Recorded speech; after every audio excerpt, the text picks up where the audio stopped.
Hello and welcome. This session is being recorded.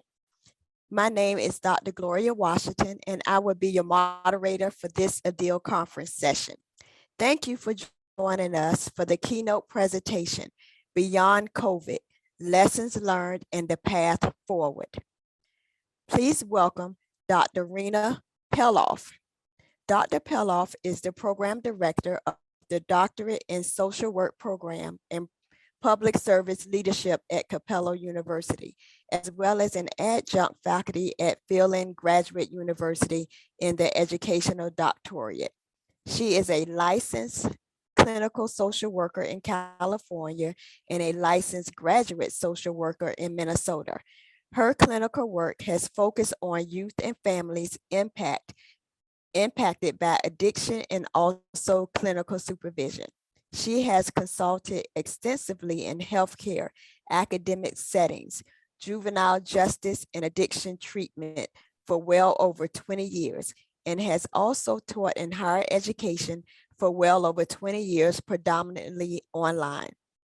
She has written 8 books on various aspects of community building and online distance education, 3 of which have been translated into Portuguese and Spanish, and is considered a pioneer in this area. She has been presenting this work across the United States and internationally since 1994, as well as consulting to academic institutions regarding the development of effective online distance learning programs. She is the 2012 winner of the Charles Wittermeyer Award for Outstanding Practitioner in Distance Education. Dr. Palloff received a bachelor's degree in sociology from the University of Wisconsin-Madison and a master's degree in social work from the University of Wisconsin-Milwaukee.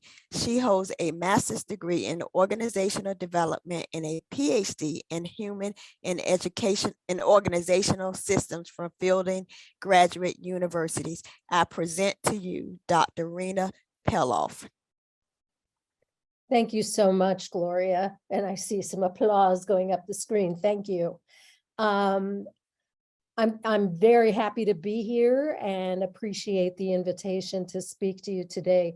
I was telling Gloria and our moderators before we began this morning that, well, I think one of the things that's been a positive that's come out of the COVID pandemic has been these virtual conferences. It's wonderful to be able to get together with colleagues at a distance and to be able to share stories and information and support with one another. I was just at a conference last Friday for California NASW, and the keynoter who opened the conference was a slam poet, and he was amazing. I am not a slam poet. I will not be doing any slam poetry, but I hope that I'll be able to share some ideas with you that will either inspire you or help you move forward. So the way that we're going to do that, one of the things that I like to do is to look back in order to move forward, to look forward. So let's revisit a little bit, even though it's still painfully obvious to all of us what happened, and let's look at the response. Then we'll look at some current thoughts, how the response to the pandemic shutdown is being viewed now, and then we'll move into lessons learned. Where do we go from here? What are some of the key things that we learned from the pandemic? I want to hear from you as well, so I'm happy to take questions and comments in the chat and in the Q&A. Gloria is going to help moderate that for me, and hopefully we'll have some time at the end to take some questions. So let's look back. Think back a little bit to where you were when the shutdown happened. How did your university respond, were your faculty adequately prepared? And feel free to share a few thoughts in the chat about that. I was actually in Orlando, Florida, when the shutdown happened, when it started to happen. I was there for a Capella board meeting and graduation. And we were all pretty nervous because South by Southwest shut down, all these conferences, these big conferences were shutting down around us. Capella was uniquely prepared because we're an online university, but many, of course, were not. So how you might put a note in the chat about how prepared was your university? Were you able to transition into online learning with any ease at all? People were asking me, sending email to me saying, you must be really busy. People must be really looking to you for help. The reality is no, they weren't. And this isn't the first time. This photo is one that I took in New Orleans after Hurricane Katrina. I was asked to work with Delgado Community College to help them move their online or their face-to-face programs online. A number of organizations sort of swooped in to help in New Orleans. And they were able to successfully save their fall semester by moving online. Luckily, their servers were above water, the water line, but we had obviously a number of people who were displaced and who turned to online learning as a way to get through that particular crisis.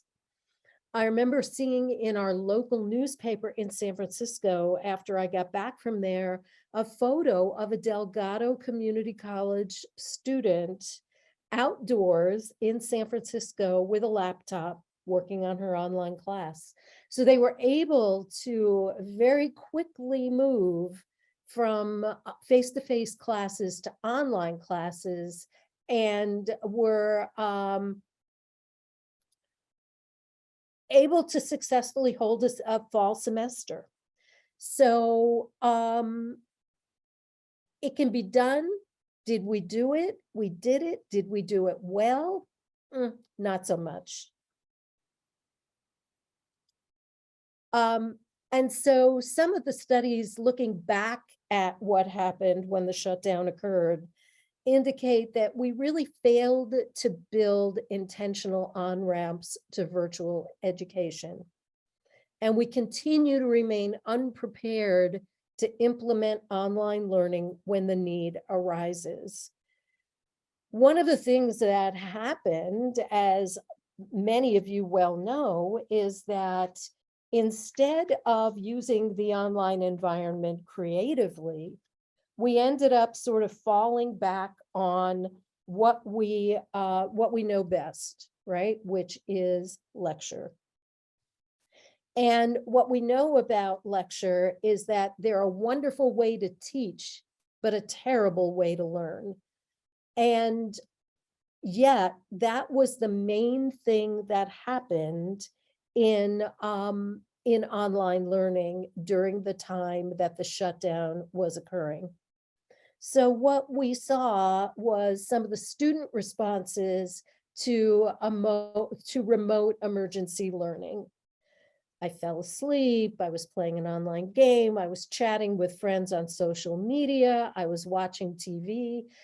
We know that we were hearing from faculty and from students that they weren't very engaged in the way that we were delivering online learning at that time.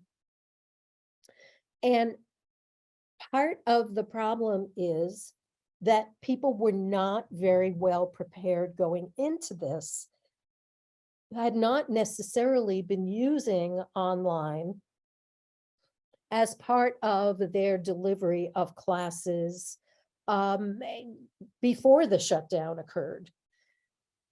We also saw, and this was a huge problem, that the digital divide, as we call it, really became a major, major problem. We saw that many students who did not have access were really falling behind as far as taking classes were concerned, and many had to simply leave. They could not continue with their education because they didn't have the means to get there. And so obviously, one of the things that we need to do is to look at how can we do better? Because this is not the first time that it happened, that we had to shut down and rely on online learning to get us through a crisis, and it won't be the last. So we need to really figure out how we can better use online learning to get us through these kinds of crises, or in general, how can we make better use of the online environment? So some current thoughts. People are looking back, obviously, to 2020 and saying, what are our thoughts about online teaching based on what happened then? And one of the positive aspects is everybody felt like, oh my gosh, online learning is going to get a terrible black eye because of this. We do know that enrollment in online classes has declined somewhat, but I'm going to offer some opposing kinds of statistics around that as well. Online learning, enrollment in online learning does continue to increase on an annual basis, even though there was a slight decline in that following the shutdown. The good news, the positive impacts of the pandemic, is that the emergency bred familiarity. In other words, people who had never experienced online learning before had to experience it. And as a result of that, they thought to themselves, maybe this is not so bad. Maybe this is not as horrible as I thought it was. Maybe this has something to offer. So attitudes started to change, and the need to do better planning became clear. What became incredibly clear was that everyone who works online needs training, and as I mentioned a minute ago, more importantly, access. We have to look at the digital divide and what we need to do in order to shrink that, so that when we do increasingly move online, or if we have to do it in a heartbeat like we did in 2020, then people need to be ready. They need to be prepared, and they need to have training so that they can do so. So student attitudes about about online learning since the pandemic have changed. This was a survey that was done or published by Inside Higher Ed last year. And we can see that either there was a positive response to online learning or no change. And that positive attitude is somewhat significant. What's particularly important is that there was a reduction in pessimism about online learning on the part of students. And we'll talk a little bit more about this. Faculty attitudes have also changed in a similar kind of way. What's interesting, though, is the whole notion about online exam proctoring, that, that faculty have often felt that exam proctoring online was a good thing. And that clearly didn't change much as a result of the pandemic. It certainly didn't get more positive, but it stayed about the same. Those of us who teach online try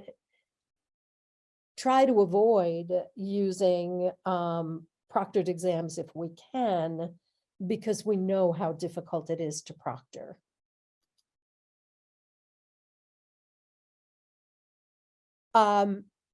One of the questions that I was just asked in the Q&A are these statistics US centric? Yes, they are. They are US centric. There are other studies that have been done outside the US, but these statistics that are being reported are predominantly US centric.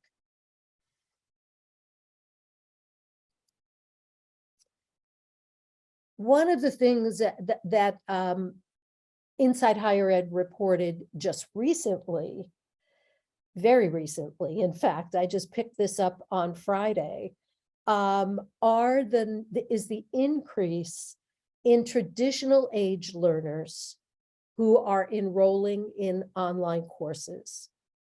You can see, and these are predominantly online universities.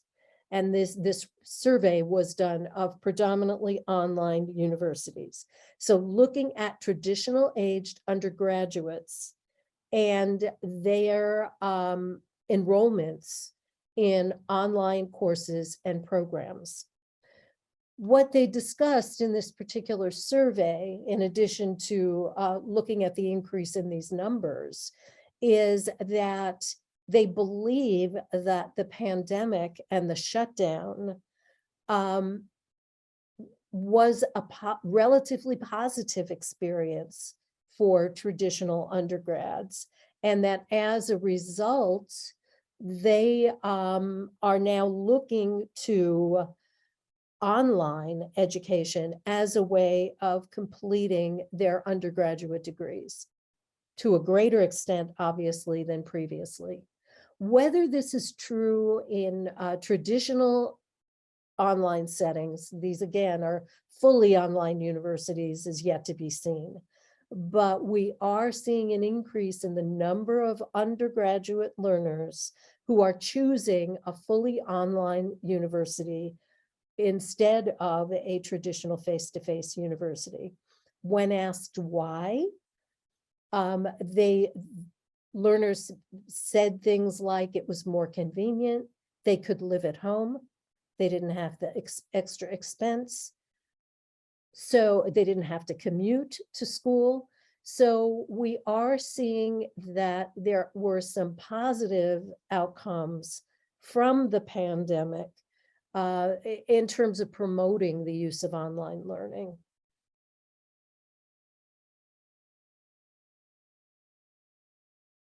Another really positive thing that has come out of the pandemic, that a study that was done by Northeastern University last year, looking at how employers view online credentials. One of the things that we've heard over the years is that online credentials are not viewed as strong as face-to-face credentials. But what this particular survey showed was that 71% of employers view online educational credentials as on par with those earned face-to-face. So what is that telling us? What we hope it's telling us is that the quality of online learning has increased and that we are seeing more positive outcomes from our online programs.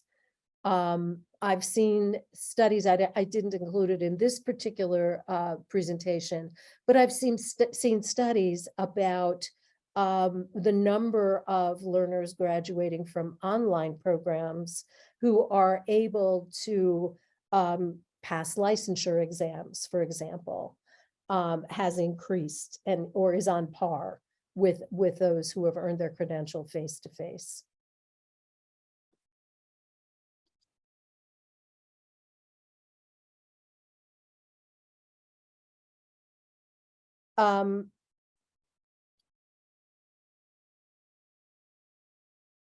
I'm sorry,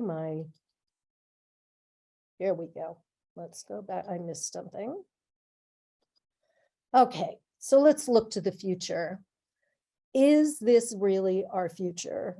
And I don't necessarily mean online education, because I do think online education really is our future. That as we move forward, that we are going to see more online learning opportunities at more universities. I think people are beginning to recognize that online university does have a place, that online learning, excuse me, does have a place and is something that we really need to be paying attention to. Virtual reality and using those headsets to deliver education, maybe. I think what we continue to find as we look at both the past, current, and future of online education is that it's not the technology, it's the delivery. It's how we put it together and how we deliver it. And so, yes, there's probably a place for a virtual reality headset in the future, but we also, again, need to pay attention to that digital divide. I read an article just last week about the cost of putting together a virtual reality kind of an approach to online teaching and learning and what headsets cost. It's not really, if learners can't afford a laptop, they sure as heck can't afford a virtual reality headset. So we need to keep in mind when we're talking about the accessibility issue and the availability issue of what we're looking at. Technology itself is not the answer, it's the delivery. So we need to then look at the overarching principles of effective online learning. What are we talking about when we're talking about what's effective? First of all, a seamless journey, a highly interactive platform that is accessible and easy to navigate, an engaging teaching approach, highly qualified faculty, varied approaches to teaching, and interaction. And we can't stress enough how important interaction is between faculty and learners and between learners. And which is why lecturing in the online environment isn't particularly effective. And here I am doing that with you. I hope we'll get to the point where we can have some Q&A going on here in just a few minutes. And then a caring network. My whole career in terms of looking at online learning has been about building interactivity and community building in the online environment. When we're talking about that caring network, we're talking about both academic and non-academic support. So we're talking about the availability of advisors and other folks who can support learners through their journey. But we're also talking about the inclusion of community building activities. They're not fluff. It's really important to have learners engaging with one another and building community so that they can support one another in their learning journey. Because one of the things that we know is that that we have studied over the years is that the most effective way to deliver online learning is through a caring network. So they know that there are other, because it's a very lonely journey. And so we want them to know that there are other people there supporting them along the way, and that there are other people that they can call on. They are not alone out there. One of the criticisms that came up during the pandemic was that students felt alone. You know, they would log on to Zoom and it was sort of the Zoomification of lecture, where there wasn't a lot of engagement going on in that environment. So we need to make sure that learners are experiencing that support and an engaging environment for teaching. So what does that mean? It means mixing it up in terms of the kinds of activities that learners engage in. What might have been more successful, and some people were using it and very successfully using it, is doing a flipped classroom approach, where offline learners were doing reading and preparation for their Zoom classes. And then when they got on Zoom, they were engaging with one another and with the instructor through various activities online. So as we think about the movement towards the future of online learning, and probably one of the most important lessons that we've learned is how to develop a more engaging approach and a caring network that happens in an environment that's accessible and easy to navigate. So training is the key. Training is absolutely the key to all of this. Training instructors and also preparing students. So let's talk about how training should happen. One of my books, The Excellent Online Instructor, presents a model system for training and support. So what I talked about in that book was sort of a three-legged stool, if you will, of faculty development, institutional support, and self-development, all interacting with one another through this training system. So not only do we want to build community with learners, we want to build community within the faculty. So faculty know that when they have a question or when they get in trouble, that they can, or just are curious, that there are other faculty they can call on for support and development. A focus on excellence. So not just delivering a lecture, but how can we take it up a notch or two or three? How can we increase, what can we do to increase interactivity as we strive for excellence? The focus on training should be ongoing training. So it's not a one and done. Faculty need ongoing self-development and institutional support in order to continue to learn, in order to continue to develop their skills in teaching online. This conference is a perfect example of that. And it's wonderful that it's being offered free, so that anybody who is interested in doing more self-development in terms of online teaching and learning can take advantage of it. And I said at the very, very beginning of my talk, I really appreciate the fact that we've moved a number of conferences online. It makes it so much easier to attend. Yes, it's complicated in that the dog could be barking, the kids could be at home needing attention, all of that, which draws our attention away.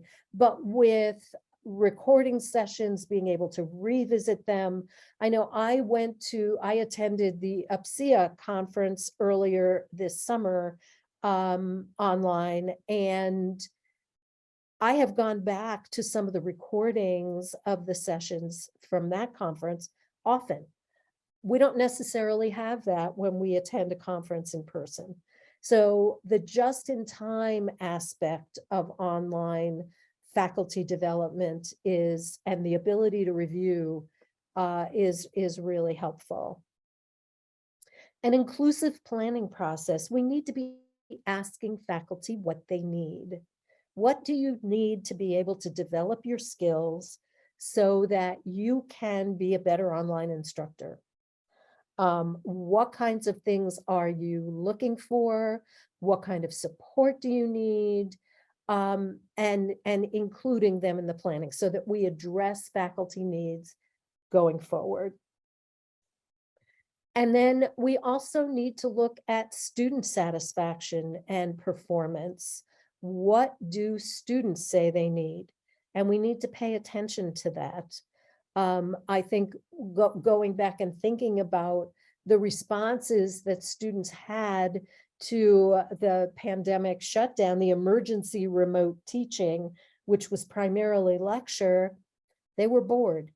And that doesn't mean that online learning itself is boring. It's the way it was being delivered at that time. So we need to help faculty figure out the best way to deliver the content in their courses and develop techniques and strategies to bring that forward.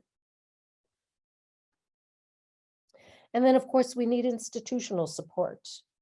Our institutions need to help us get there. They need to provide the resources. They need to provide the faculty development opportunities so that we can move this forward in a really positive way. We also need to pay attention to equity and inclusion. And I know that equity and inclusion seem to be buzzwords now, but we need to really think about what that looks like when we are developing our online programs. So when we talk about equity and inclusion, this was an article written by Kelly in 2019. And he pointed out 5 aspects of this. The academic, which includes, which in his view includes student preparation. How are we preparing our learners for the particular discipline they're in and the particular course that they're taking?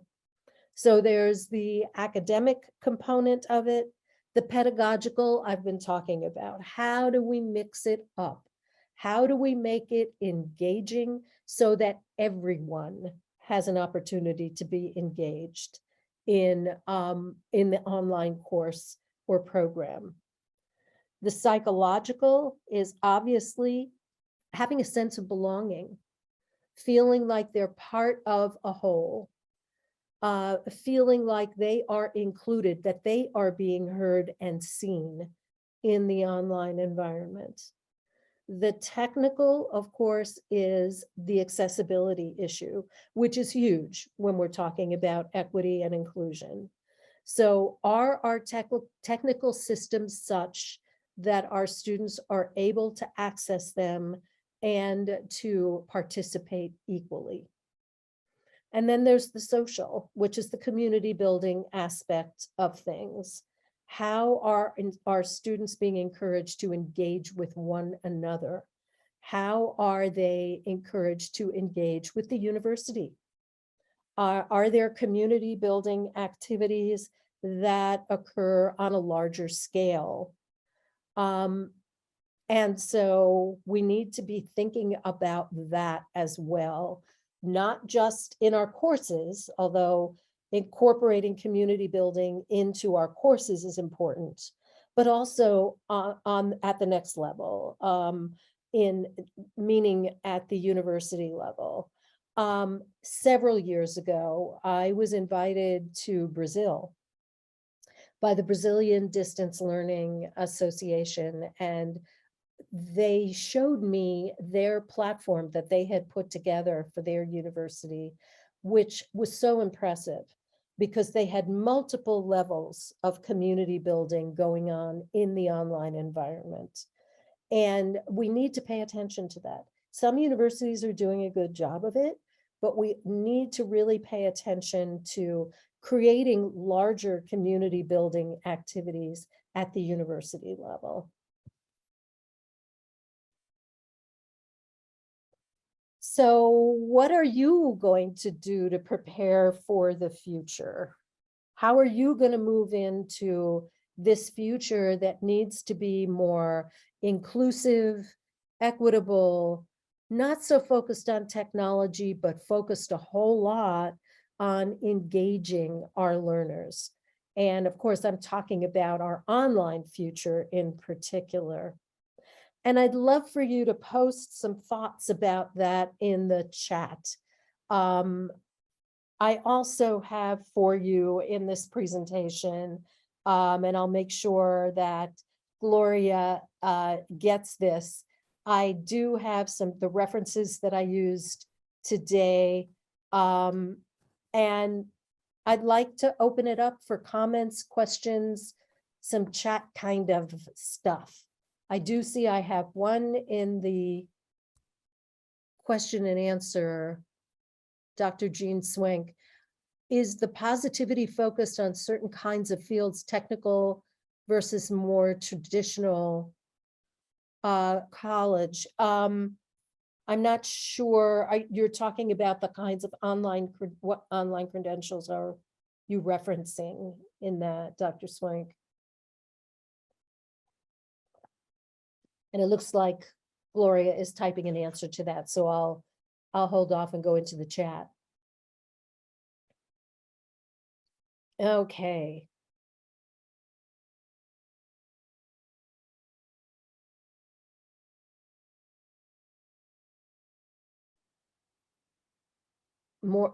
Can we talk more about building community within the faculty? Absolutely. What best practices have I observed from institutions? What I've seen a lot in many institutions, which is unfortunate, is that it's kind of a one and done approach, where faculty are hired and they get an orientation to the university and they get some orientation to online teaching and learning, and then that's it. What I've seen when I've seen a kind of a best practice in looking at faculty development is when there is an ongoing sort of approach to when there's an ongoing approach. So, for example, having faculty meet on a regular basis, as you know, with office hours, or doing various kinds of really engaging presentations for faculty that mean something to them. So not just how do you use the grading tool in Blackboard, but things that are of importance to them. Remember, I mentioned that it's important to listen to faculty and to solicit their input into a faculty training program. So asking them what it is that they want to hear, and then building faculty development programs around that. One of the things that we've done at Capella, not that it's necessarily, I'm not necessarily holding it up as the ideal, but we've encouraged faculty to use video messaging in their courses. And so we have a couple of groups that meet regularly and offer tips and tricks and training to each other around how to do good video. And then what came out of that was a video superstars kind of group that and some awards for the best videos that other people get to see and vote on. So it really sort of pumping up the enthusiasm around some of these topics that are also very engaging for students. The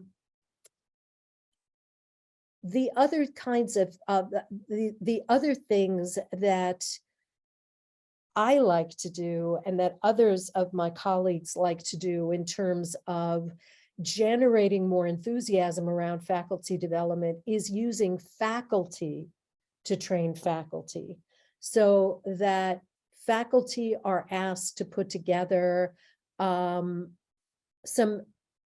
ideas about best practices in the use of a particular tool, or some ideas for generating better discussion, or whatever is coming up as an important topic. What kinds of things do they want to see?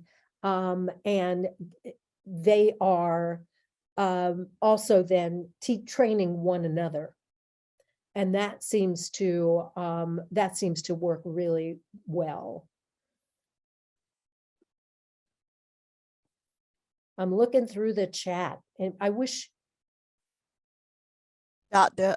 Palloff, Yes. back to the question that was in the Q&A. Yeah.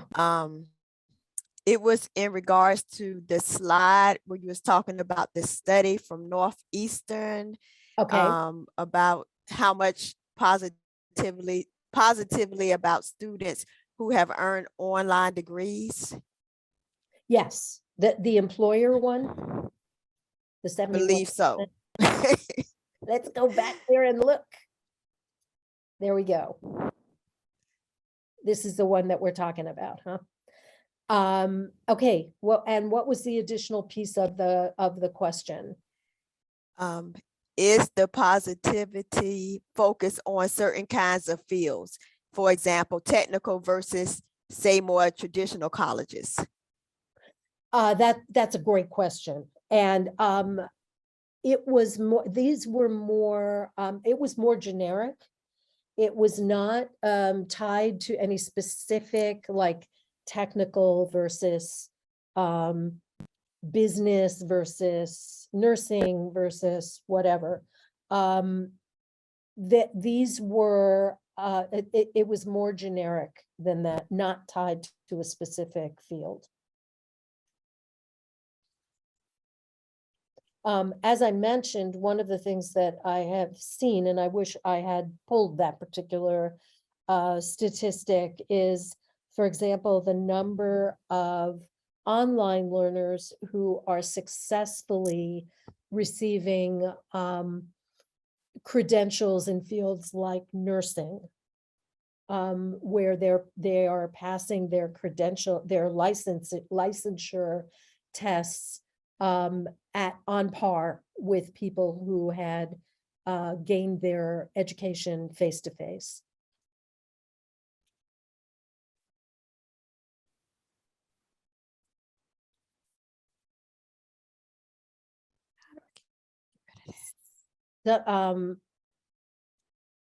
I agree with you. Michael posted in the chat, faculty training faculty is extremely effective. And yes, it is a wonderful opportunity for faculty to present to other faculty that online learning is valid. Using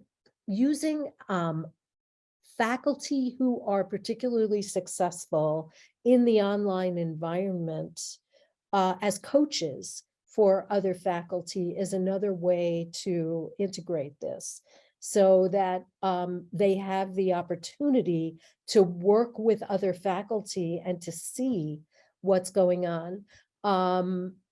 Having faculty show their courses to other faculty in a faculty meeting, again, they can show exactly what they're talking about, how it works, and how it's successful.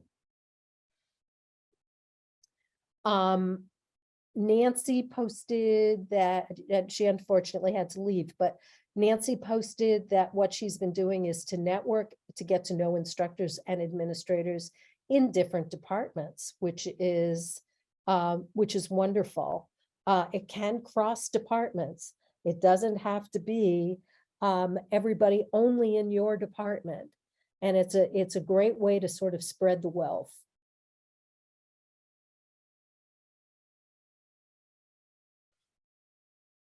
So people obviously have lots of great ideas about how to build a faculty community. So you could, someone mentioned, Dr. Swank mentioned how to do this among part-time faculty. that is particularly difficult and challenging. There's no question about it, because often part-time faculty don't get paid to attend faculty meetings. Certainly incorporating that into their contracts is one way to encourage them to do it. But I think if just like with learners, if our courses are more engaging, they will come. And so if the training for faculty, if the faculty development program is equally engaging, they're more likely to come. Also, I think it's important to record those sessions and make them available. And I have found that some faculty will take the time to watch that particular meeting from home and to then pay attention to what was in the meeting and get something from it. Because obviously not everybody learns the same way, and not everybody has the same kind of time available to them. And so they're not necessarily going to want to come to a meeting at a particular time, but if they, or a training at a particular time, but if it's recorded and they can look at it at their leisure, they may. So it just like we have to mix it up as far as our delivery with learners, we also need to do that with our faculty.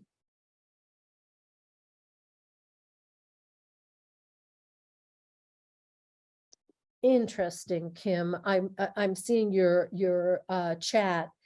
Any suggestions on how to integrate library-led information literacy instruction into faculty instruction?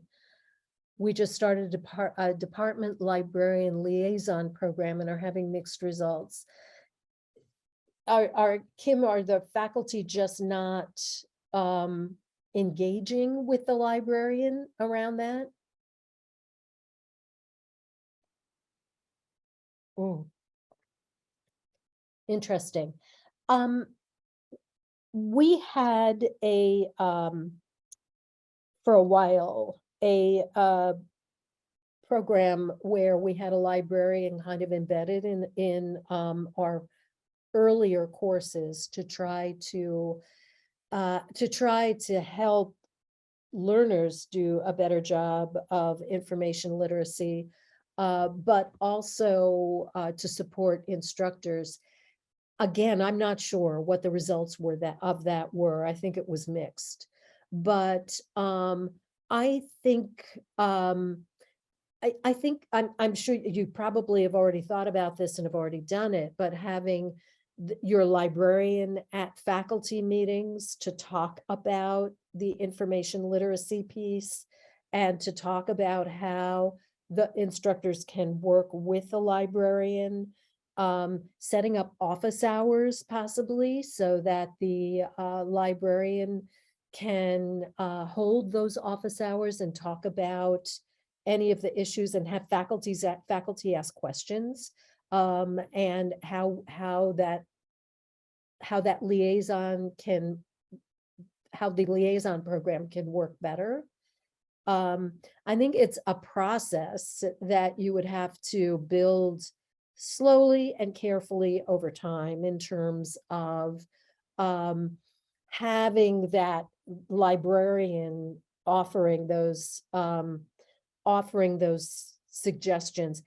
I'm always kind of amazed when, and I'm sure this is part of, yeah, you're at the first stages. Yeah, I think office hours could be a good idea. I'm assuming, Kim, that you're the librarian, and you guys are so important, so important. I'm always amazed, and I'll just share this. I do predominantly at this point, I do doctoral work. I've done work at all levels. I am always amazed that our learners seem to be afraid to access the library. And I guess it's intimidating for them, or they feel like they're going to look stupid or whatever. So one of the things that I've done, and you might want to encourage instructors to do, is one of the things that I've done is to do a synchronous session and some video on how to access the library, sort of demystifying how to get in, how to search. We did that in a student orientation in our master's program at Fielding Graduate University, and the students loved it, and it worked really good. Yes, many students think that Google is good enough, and it certainly is not. And all that has to happen, really, I agree with you, Richard. Our librarians do fabulous work, and they're an amazing resource. And getting our learners to understand that is really important. Google isn't enough. And the first time a learner gets caught plagiarizing because they relied on Google is a hard lesson to learn. Oh, that's great, Jen. A synchronous teaching component of how to access the library. As I said, when we used to do that, when we did that, we found it very, very helpful. It demystified the library for students, and they were doing a better job of using the librarians and using the library as a result.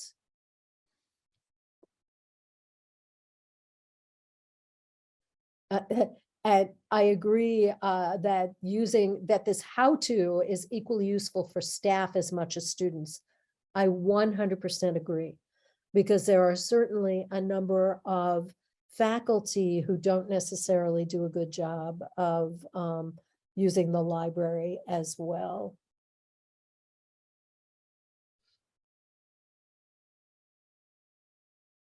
Other questions that I can answer for you. We have about 8 minutes left.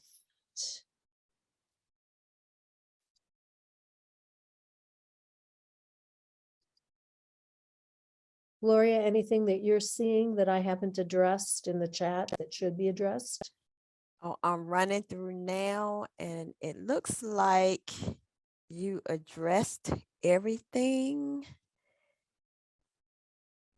Yeah, I don't see anything that went unaddressed. Okay.